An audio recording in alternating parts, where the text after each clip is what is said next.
If you are a subscriber to the full Brian J. Matos podcast feed, then you already know that our first interview episode of season 3 is now live. It was published earlier this week with Kate Howells. I strongly encourage you to go and take a listen to that. A nice full hour conversation around outer space, space exploration, and all the different issues that we need to be thinking about in terms of space exploration, both the good and the potential negatives, both the exciting opportunities, but also the very real risks to those of us who are here on this planet as we potentially explore others and worlds beyond our own. So I think it's a great way to start the season. Kate was a great guest, and I strongly encourage you to go and listen to that first episode. Now, that is content for everybody, everywhere, anywhere you get your podcasts, including YouTube. But this is a YouTube exclusive where we answer your questions. And so this has proven to be popular enough that we're going to keep going on a weekly basis. Now, the episodes will come as we record them, so we'll have a few here in a row over the next couple of weeks. And then we'll have a little bit of a lull in the summer months, just as we know people are taking vacations and taking some time off, and they're going to want to catch up on some of the podcast listening. By the way, we have 2 full seasons of podcasts that you can go back and listen to. But the Q&A, folks find to be very easy to listen to in these smaller bite-size kind of formats. So we're going to keep going, and I'm going to take your questions. Let me pull them up here. And the first one, this comes from Lorraine. No, it doesn't say where Lorraine is from. So Lorraine asks, what's one global risk you believe is underreported or misunderstood, and how might it reshape the world over the next decade? Great question. And so this might give you some insight as to how I'm thinking about season 3 and maybe seasons 4 and beyond. If I had to say what I think the number one global risk that I think is underreported, I don't know if it's misunderstood, but I think it's underreported and we don't talk about it nearly enough, is I think there's a wide-ranging expectation that global population is going to plateau here over time. I think we've had several demographers on this show, and we've had demographers on other shows that have discussed this very topic. I don't even know that it's debated anymore about whether we're going to have plateauing global population. And of course, we know there are several industrialized countries in the world where populations are starting to decline, in some cases rather substantially. So we've talked about it. We kind of understand that. There's been a little bit of conversation in some circles about, what that might mean for societies, what that might mean for economics. But I don't think nearly enough time has been spent discussing the fact that this is now inevitable. That even if global birth rates were to change dramatically over the next couple of years for any number of reasons, it could be cultural, it could be societal, it could be economic, it could be any number of reasons why they might change and why birth rates might rise in some parts of the world, including the industrialized parts of the world, it doesn't matter because the trends that are locked in were set over the last 2 or 3 decades. We are going to have at least a period of plateauing and in many cases declining populations around the world that are going to age dramatically and quickly. There's 2 parts of that I don't believe have been properly, thoroughly discussed in the public sphere. Number 1, global economics are based on the concept of consistent growth, and some periods of significant growth and other periods of modest growth, but all of that growth economically is based on the idea that human population continues to grow, and so therefore demands for goods and services will grow with it. And the only question is, what is the pace of that growth? Where is that growth stronger or faster? Where is it potentially slowing and softening? But there hasn't really been a discussion about a world where there is really no source of economic growth from population, where all the growth effectively has to come from efficiencies, from technological efficiencies, from productivity gains.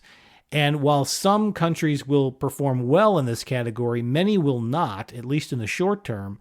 And there's going to have to be a new economic model that allows for the continued advancement of technology as well as of basic human needs that are met through industrial processes, through conventional businesses and business structures, but in an environment with zero or negative growth, where there are going to be markets, countries, regions that shrink.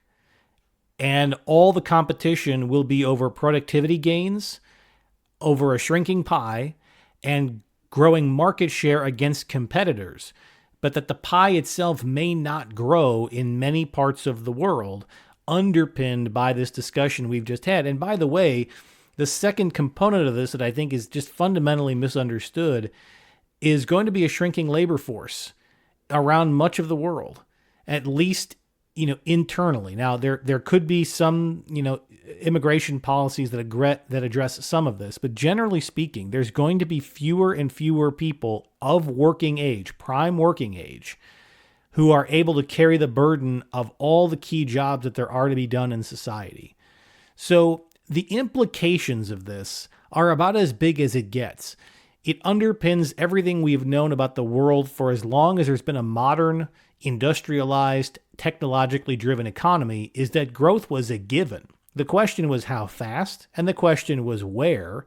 And to some degree, there was a question of whether certain countries would grow faster than others for technological reasons, for productivity reasons, for reasons having to do with their education system. But very rarely, if ever, has there just been a deep conversation about what happens if the global growth rate falls to zero for an extended period of time and below zero in many places. And I simply don't think that we've really chewed this one to the bone yet, outside of a few academic conversations and a few economic conversations. I just don't think business leaders, entrepreneurs, or others are really grappling with what a world looks like 10 or 15 years from now, where industry growth rates are flat or negative. And not just for a year because of a recession, but chronically over an extended period of time. And so I look forward to exploring that on this show, and we'll look for the right guests to bring on. This is not something that's going to happen overnight, by the way. So like so many of the topics we cover, there's going to be a longer period of time to let this play out, and we'll have time to have these discussions. But given how significant it is, I definitely think it's one of the underreported stories of our time, and I would love to see more mainstream conversation about it. All right, and the last question, the second this week, this one comes from Germany. This comes from Jorg. Jorg asks, when you're preparing to interview top experts on global trends, what's your process for separating hype and substance and ensuring the conversation adds real insight? Well, thank you, Jorg. This is very much what's in my mind every time we book a guest. I spend a lot of time preparing for the interviews and reading up on the topics before we get into the conversations. And I think there's a delicate balance between hype and substance, because to some degree you have to acknowledge the hype to get to the questions, right? But what I think is most important to add conversation and to add to the global conversation is that the people that I interview are generally not folks that you've all heard from in every other forum in mainstream media. We're bringing new voices to the table. And if they have been out there talking about issues or topics, or they've written books, we ask the questions that have not been asked anywhere else. And that's how you get the deeper insight, is by asking more questions. That's why these segments don't run 5 or 10 minutes like they do on traditional television or radio. We need 45 minutes plus to get to the meat of the matter on some of these topics and get past the hype and get into some of the substance and get 3 layers deep into that. And that's where you reveal, I think, the real insights. It comes from a prolonged and extended, insightful conversation. And it also comes from just asking questions that haven't been asked anywhere else before. In other words, it's almost like acknowledging that the guest has all the main points right, but I always want to ask the so what. Let's say that you're analyzing it correctly. Let's say you have the right points. So what? So if that's correct, what are we to do about it? And if we do the things that you're recommending, then what happens? And how do we deal with the knock-on effects from some of those solutions? To me, the most important thing that we have to do on this program is to try to nail down the problem statement. What is the trend? What is the issue? What is the topic? Can we nail that down correctly and frame it right? And then as we get different opinions about how to think about those issues and address it, we try to poke holes in those and really get down to the level of solutions. if we did what the guests were asking us to do, what would it mean for everyday life for our listeners? And are there consequences that we're not anticipating that might be worse than the problem that we're trying to solve? I think it's only through prolonged conversation that you can really separate hype and substance.